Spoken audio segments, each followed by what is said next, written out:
তোমাদের বলি present continuous tense. Sir present continuous tense কোনটা?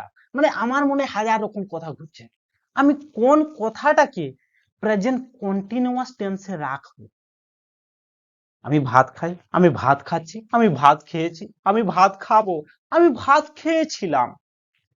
তো এই যে এতগুলো আমি বাক্য বাংলায় বললাম, এগুলির মধ্যে কোনটিকে আমি প্রেজেন্ট কন্টিনিউয়াস টেন্সে রাখবো? তোমরাই বলবে কিছুক্ষণ পরে, কনসেপ্টটা আগে ক্লিয়ার করে নাও, হলেই বলতে পারবে। চলো, কখন ব্যবহার করি প্রেজেন্ট কন্টিনিউয়াস টেন্সে? দেখো, এমন কিছু কাজ যদি এখন চলছে, বা সাময়িক কাজ, পরিবর্তনশীল অবস্থা, নিকট ভবিষ্যতের ঠিক করা পরিকল্পনা, এই ধরনের যদি কথা থাকে তাহলে এগুলিকে প্রেজেন্ট কন্টিনিউয়াস টেন্সে রাখতে হয়। বুঝেছ? ধরো এখন আমি কোনো কিছু করছি, আমি তোমাদের পড়াচ্ছি, তাহলে আমি কি বাক্য বানাবো? আমি তোমাদের পড়াচ্ছি, I am teaching you, I am teaching you, আমি তোমাদের পড়াচ্ছি, আমি তোমাদের ইংলিশ পড়াচ্ছি, I am teaching you English.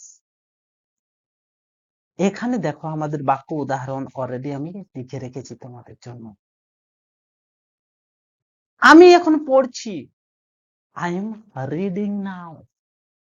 তারা ফুটবল খেলছে, কি ঘটনাটা কি বুঝতে পারছো? খেলছে মানে কাজটা এখন হচ্ছে, এরকম লাগছে না? আভাসটা আভাসটা তোমরা পাচ্ছ কি? কাজটা এখন হচ্ছে এরকম। তাহলে কাজটা এখন হচ্ছে এরকম যদি হয় তাহলে কি হবে?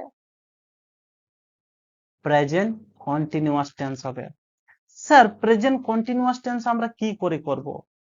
সেন্টেন্স স্ট্রাকচারটা কি বা বাক্যের গঠনটা কি? তাহলে দেখো, প্রথমে সাবজেক্ট হবে প্লাস ইজ, এম বা আর, এবং ভার্বের সাথে আইএনজি, আইএনজি, এবং তারপরে অবজেক্ট এবং যা কিছু থাকবে এক্সট্রা আমরা লিখে দেবো। ঠিক আছে? তাহলে কি বললাম? প্রথমে সাবজেক্ট, দেখো এখানে লেখা আছে প্রথমে সাবজেক্ট, তারপরে ইজ, এম আর, এটা হচ্ছে হেল্পিং ভার্ব।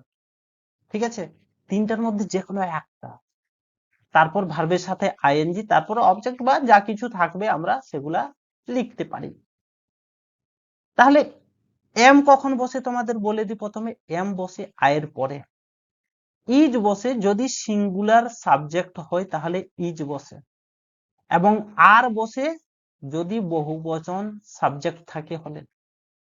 অর্থাৎ আর কোথায় আর বসতে পারে? আর বসে ইউর সাথে, ইউ বলতে একজন বোঝালেও আর বসবে, আর 10 জন বোঝালেও তার সাথে আর বসবে। ওকে, ক্লিয়ার হয়েছে কনসেপ্ট?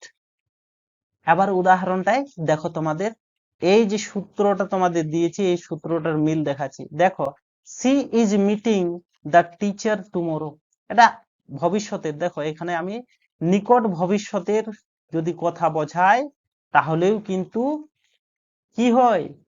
প্রেজেন্ট কন্টিনিউয়াস টেন্স হয়।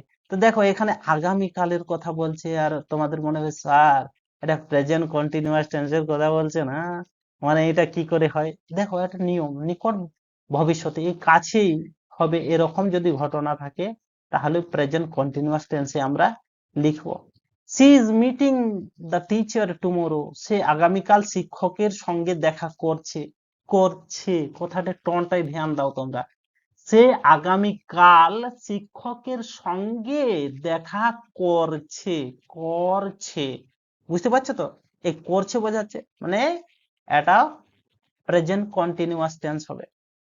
ধরো আমি ভাত খাচ্ছি, তাহলে I am eating, E A T I N G, eating, I am eating rice. ধরো আমি ভাত খাচ্ছি।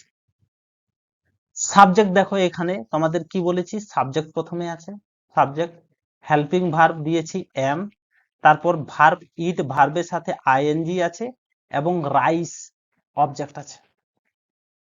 যদি আমরা রাইসটা না দিই হলেও বাক্যটা কিন্তু হবে কিরকম? আই এম ইটিং, আমি খাচ্ছি, কথা শেষ। এই ভাই কি করছিস তুই? ভাই আমি খাচ্ছি, আই এম ইটিং। ঠিক আছে, বুঝেছো? চলো, যদি বুঝিয়ে থাকো তাহলে ভিডিওটাকে লাইক করো।